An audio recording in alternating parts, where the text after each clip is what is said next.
ये वीडियो सिर्फ और सिर्फ एजुकेशन और इन्फॉर्मेशन पर्पस के लिए है। ये कोई इन्वेस्टमेंट एडवाइस नहीं है। आप अपने खुद के रिसर्च और फाइनेंस एडवाइजर्स की सलाह से ही इन्वेस्टमेंट करें। हेलो गाइस, तो आज हम जानेंगे प्रीमो केमिकल लिमिटेड के बारे में। इस वीडियो में हम कंपनी के प्रोडक्ट पोर्टफोलियो, कंपनी का जो प्रोडक्ट है वो इंडस्ट्री में कहाँ पे यूज होता है, कंपनी के प्रोडक्शन फैसिलिटी क्या है, कंपनी का एक्सपेंशन के बारे में क्या प्लान है, कंपनी का क्लाइंट बेस क्या है, साथ में उसका रेवेन्यू कितना और कहाँ से आता है, और प्रोडक्ट वाइज कंपनी की सेल्स कैसी है, तो उसके बारे में हम डिटेल से डिस्कस करेंगे। तो सबसे पहले आप यहाँ पे देख सकते हो कि कंपनी की शुरुआत 1975 में हुई थी, जो अभी प्रीमो केमिकल नाम से जानी जाती है, जो पहले Punjab alkaline and chemical limited के नाम से जानी जाती थी, जो केमिकल में मैन्युफैक्चरिंग का और सेलिंग का काम करती है। तो उसकी जो प्रोडक्ट पोर्टफोलियो उसके बारे में जानेंगे। तो पहले आप यहाँ पे देख सकते हो कि कॉस्टिक सोडा ले और कॉस्टिक सोडा फ्लैक बनाने का काम करती है, जो पेपर और पेपर पल्प में यूज होता है। साथ में soft detergent, textile, dye stuff industry, aluminium industry, fertiliser और रिफाइनरिंग में कॉस्टिक सोडा ले और फ्लैक का यूज होता है। साथ में देखेंगे कि हाइड्रोक्लोरिक एसिड, ये खास करके पावर एंड फर्टिलाइजेशन का प्लांट है, उसमें उसका यूज होता है। Metal pickling, preparation of various metal chloride, अलग अलग जो मेटल है वो मेटल क्लोराइड बनाने में हाइड्रोक्लोरिक एसिड का उपयोग होता है। साथ में यहाँ पर देखेंगे लिक्विड क्लोरीन, जो वाटर ट्रीटमेंट प्लांट है उसमें खास करके क्लोरीन, लिक्विड क्लोरीन का यूज होता है। पेपर मैन्युफैक्चरिंग, जो पल्प होता है उसमें डाल के पेपर मैन्युफैक्चरिंग में उसका यूज होता है। स्टेबल ब्लीचिंग पाउडर, CWP और PVC क्रोलोमेथोन्स में इसका खास करके यूज होता है।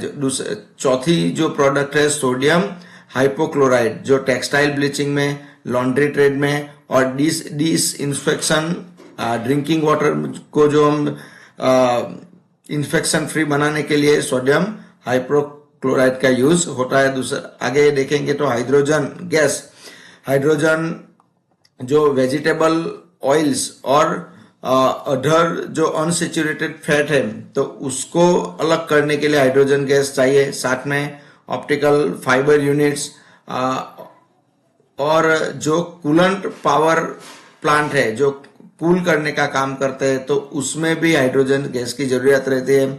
और अभी फ्यूल के बारे में आप जानते हैं, जो नई पॉलिसी आई है उसमें जो नेचुरल गैस है उसके साथ हाइड्रोजन गैस मिलाने का एक पॉलिसी हमारी सरकार ने बनाई है, तो इससे इस कंपनी को ज्यादा फायदा हो सकता है। स्टेबल ब्लीचिंग पाउडर, जो ऑक्सीडेंट एजेंट की तरह उपयोग होता है, डिसइंफेक्शन एजेंट की तरह। टेक्सटाइल इंडस्ट्री, एक्वाकल्चर, जो मछली पालन का काम होता है, तो उसमें जो पानी है उसको जंतु मुक्त करने के लिए जो ब्लीच करना होता है, मतलब ब्लीचिंग पाउडर डाल के उसको जंतु मुक्त करना होता है, तो उसमें भी ये ब्लीचिंग पाउडर का यूज बहुत बड़े पैमाने पे हो रहा है। और अभी तो जो भी जो दरिया किनारा की जो कुछ लैंड जो अनयूज है उसमें सब प्रॉन्स का फार्म लगा हुआ है, तो इसमें बहुत ज्यादा यूज ब्लीचिंग पाउडर का हो रहा है। साथ में वाटर ट्रीटमेंट प्रोसेस में और हाउस होल्ड ब्लीचिंग और क्लीनिंग में भी ये प्रोडक्ट इम्पोर्टेंट है। साथ में हम देखेंगे तो एल्यूमिनियम क्लोराइड, जो वाटर ट्रीटमेंट में उसका यूज होता है, सेपरेट जो स्लरी को अलग करने के लिए। साथ में साइजिंग और पेपर इंडस्ट्री, डीकलराइजेशन और डीकंटेमिनाइजेशन ऑफ डाइंग, जो कलर होता है उसको टेक्सटाइल में इसका खास करके यूज होता है। और साथ में सीवेज वाटर ट्रीटमेंट प्लांट, उसमें एल्यूमिनियम क्लोराइड का बहुत ज्यादा यूज होता है। तो ये जो प्राइम केमिकल लिमिटेड है, तो उसका सबसे ये कॉस्टिक सोडा बनाने वाले नॉर्थ इंडिया की सबसे बड़ी प्रोड्यूसर है। और उसका जो मैन्युफैक्चरिंग यूनिट है वो नया नगर पंजाब में आया हुआ है, जिसकी पर डे की कैपेसिटी 500 टन, मतलब 500 ton per day caustic soda production की उसकी कैपेसिटी है। तो दोस्तों यहाँ पर आप देख सकते हैं कि कंपनी का एक्सपेंशन प्लान क्या है, कंपनी की जरूरतें बढ़ रही है, कंपनी की जो प्रोडक्ट है उसकी मांग बढ़ रही है, वैसे कंपनी अपना जो एक्सपेंशन प्लान है उसको एग्जीक्यूट कर रही है। तो यहाँ पर आप देख सकते हैं एल्यूमिनियम क्लोराइड प्लान के लिए कंपनी अभी 16,500 टन पर एनम का जो प्रोडक्शन बढ़ाने वाली है। साथ में जो कॉस्टिक सोडा है उसका 66,000 टन पर एनम उसके हिसाब से कंपनी कॉस्टिक का फ्लेकर प्लान को इंस्टॉल कर रही है। यहाँ पर आगे देख सकते हैं कि जो स्टेबल ब्लीचिंग का है जो प्लान है, वो ऑपरेशन है, उसको भी कंपनी ने बढ़ाया है और वो खास करके 33,000 टन पर एनम के हिसाब से कंपनी बढ़ा रही है, क्योंकि वाटर ट्रीटमेंट और एक्वाकल्चर में उसकी मांग बढ़ रही है।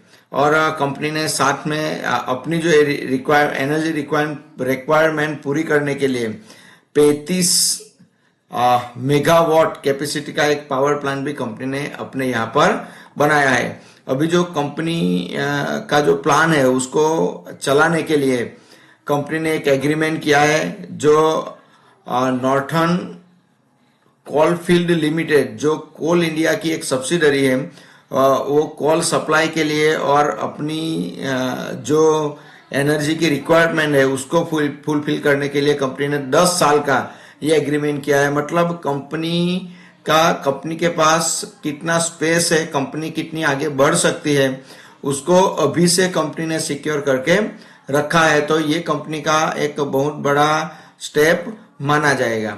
अभी जो कंपनी के क्लाइंट है खास करके A1 है, डाबर, HMEL, इंडियन ऑयल, सर्ट्रियंट, DCM, Shriram, HUL, Hindustan Unilever, JSW, Jubilant, Ingrevia, Quantum Papers, Satia Industries, SRF, Wipro. मतलब आप यहाँ पर देख सकते हो कि कितने कितने बड़े बड़े क्लाइंट कंपनी को मिले हैं जो यहाँ से रो प्रोडक्ट लेके अपना एक अलग प्रोडक्ट बनाते हैं। कंपनी का जो रेवेन्यू ब्रेकअप है, तो सेल्स और गुड्स मतलब उसकी जो मेन प्रोडक्ट है उसको सेल्स करने से कंपनी को 95% रेवेन्यू होता है और टैक्स इंसेंटिव साथ में रिटर्न बैक और अदर्स में से कंपनी को 5% का ही रेवेन्यू होता है। मतलब सेल्स और गुड्स से ही कंपनी का सबसे बड़ा रेवेन्यू चल रहा है। अभी देखेंगे प्रोडक्ट वाइज कंपनी कितना कमा रही है। तो खास करके कॉस्टिक सोडा ले में से 86% सबसे बढ़िया जो बिजनेस है वो कॉस्टिक सोडा ले का है। तो क्योंकि ये जो कुछ बड़ी इंडस्ट्री है वहां सब पे कॉस्टिक सोडा ले का यूज हो रहा है। कॉस्टिक सोडा फ्लेक में कंपनी 6% का उसका सेल्स है। साथ में HCl हाइड्रोक्लोराइड का जो है 2% का है। सोडियम हाइपोक्लोराइड का 2 है। हाइड्रोजन में से 1% कंपनी सेल कर रही है और अदर जो दूसरे प्रोडक्ट है उसमें से 3% ये सेल कंपनी का पूरा सेल में 30% उसका पार्टिसिपेशन है। कंपनी 17 अप्रैल 2015 को NSE पे लिस्ट हुई थी और पहले से BSE पे तो पहले से ही लिस्ट है। तो दोस्तों यहाँ पर ये जो कंपनी है वो कंपनी अभी स्मॉल कैप है या माइक्रो कैप हम बोल सकते हैं, लेकिन इसका जो हम प्रोडक्ट पोर्टफोलियो देखेंगे और उसका यूजेस देखेंगे तो उसके पास बढ़ने के लिए बहुत पोटेंशियल है। अभी ये स्टॉक खास करके चॉइस रिपो पर चल रहा है, तो एक हमारे छोटे इन्वेस्टर के लिए ये एफोर्डेबल भी है। तो आप उसके बारे में जरूर इस वीडियो से जो भी जानकारी मिली है वो आपको इस स्टॉक के बारे में जानने के लिए फुलफिल होगी। Thank you very much.